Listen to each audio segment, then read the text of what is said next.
Thank you, Mr. Speaker. Mr. Speaker, just this morning, we were in communication, my office was in communication with a local food bank, and they have confirmed that the use of their food bank continues to go up. The Barhead Family and Community Services Support Services in a town of less than 5,000 people saw 184 new families using the food bank in 2023, a dramatic increase from 2022. They see seniors who are embarrassed to come and use the food bank for the first time. The Westlock District Food Bank added 140 families already this year for an increase of 30% just this year. And the Salvation Army Food Bank in Peace River has seen a 30% increase since 2021 and an average of 2 families per week. Most of the people who are starting to come to these food banks are young families. After paying for their utilities, gas, rent, they can't afford to put food on the table. Mr. Speaker, this is because when you tax the farmer who grows the food and tax the trucker who delivers the food, and you tax the person who sells the food, Canadians can't afford to buy food. Very soon, a 5,000-acre farmer in Canada will be paying $150,000 a year in carbon tax. The carbon tax is stopping Canadians from being able to afford to live. Back in December, I asked the leader of the government of the House leader, whether the Prime Minister would put aside his ideological position on the carbon tax and remove it for all family farms across the nation.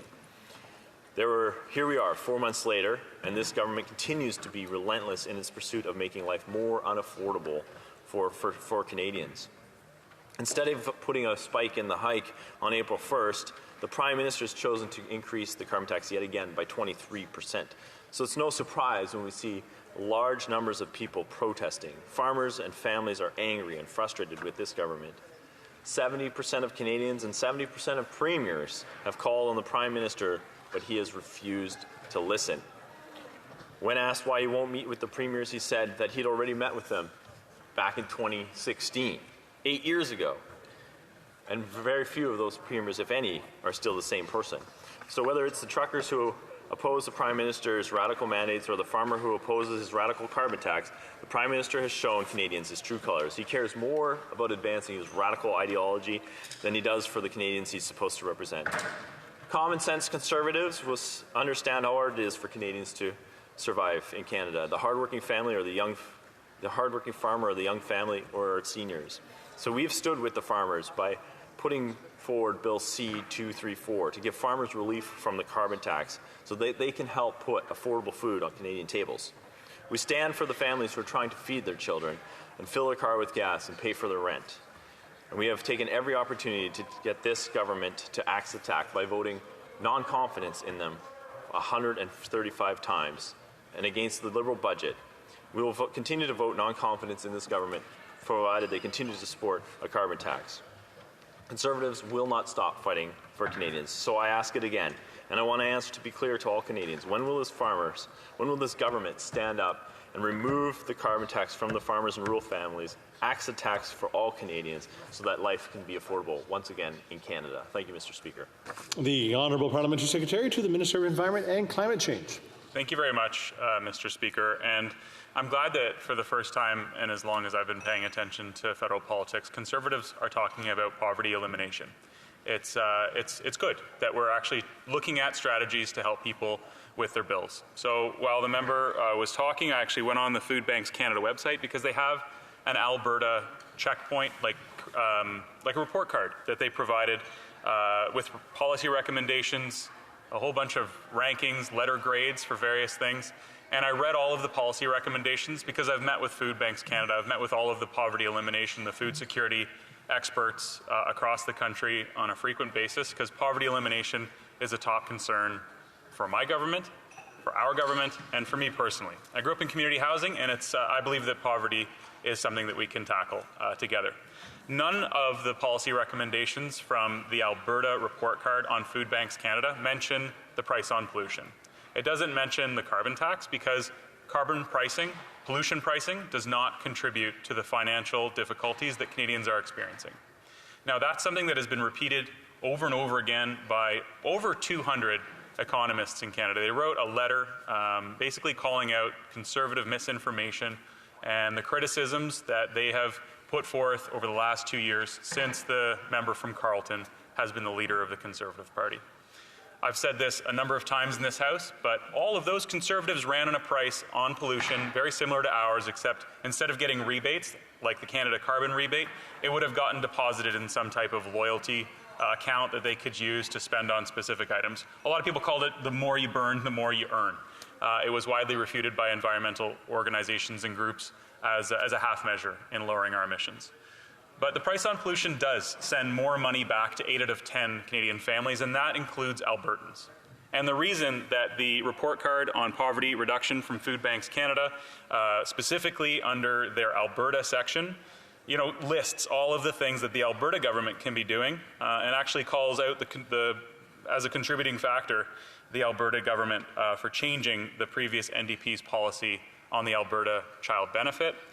They haven't adequately kept up to inflation with respect to the minimum wage. They haven't built any affordable housing, and they make recommendations, some very good recommendations, around things like a better basic income programs similar to the Canada Child Benefit, which we've modernized and made tax-free. So, Mr. Speaker, we're continually being told by the Conservatives, as the only party in the House of Commons, that the pricing pollution in Canada is what's causing the financial difficulties that Canadians are facing, but it's absolutely false. It's not true. These Conservatives can repeat their slogans all they want, but when hundreds of Canadian PhDs and economists write a letter to say that's nonsense, that's garbage, stop saying it because it's untrue, I wish the Conservatives would take heed. Now, it's important to recognize why.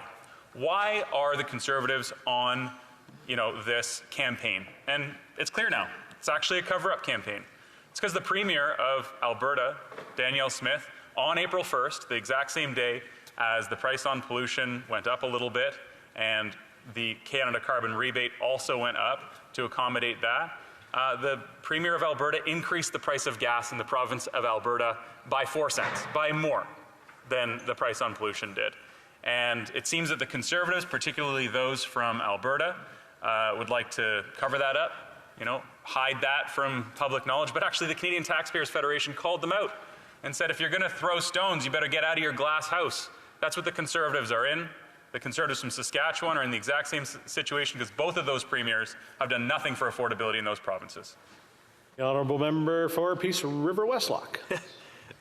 Thank you, Mr. Speaker. Listening to the member across the way, he must live in some alternate reality. Alberta is one of the most affordable provinces to live in this whole country. Housing is relatively affordable compared to the rest of the country in Alberta. So no matter what he says, affordability is less of an issue in Alberta when it comes to particularly to housing. No matter, however, most of my question was around food costs, and we know that no matter what the minister says, Canadians are seeing the impacts of the food or impacts of the carbon tax on their food budget. The groceries are up significantly. The parliamentary budget officer has confirmed what Conservatives have been saying the whole time, that Canadians are worse off because of the carbon tax. We need a government to take leadership seriously, and when it comes to helping Canadians and doing what's best for them for the future, for our future and prosperity of this nation. This government's well beyond its expiry date, and Canadians have seen through the smoke and mirrors of this Liberal government and are ready to vote in a majority Conservative government that will axe the tax. We will bring home affordable housing, axe the tax, and bring it home. Thank you, Mr. Speaker. The Honourable Parliamentary Secretary. Thank you, Mr. Speaker. Once again, I want to stress that pricing pollution does not cause financial stress. In fact, the Canada carbon rebate sends more money back, particularly to those families who are experiencing food insecurity and poverty. But since the member opposite wanted to use food banks as an example, I'd like to read the policy recommendations for Alberta food banks from Food Banks Canada. 1, introduce a provincial poverty reduction strategy. And it says here, while Alberta made significant headway in the reduction of child poverty between 2015 and 2020, thanks to the federal Canada Child Benefit, the lack of a comprehensive plan with clear goals and indicators stymies the ability of government and stakeholders to work together with a common vision. 2, affordable housing. Despite what the member opposite just said, housing is expensive in Alberta. 3, dedicate 0.5% of the provincial budget every year to affordable rental construction, something they haven't done. Adequate income support, decent work that pays. They're asking the provincial government in Alberta to help more. Alberta's Premier, Danielle Smith, could start by stopping the price hike on gas that she did on April 1st, which was more than the price on pollution.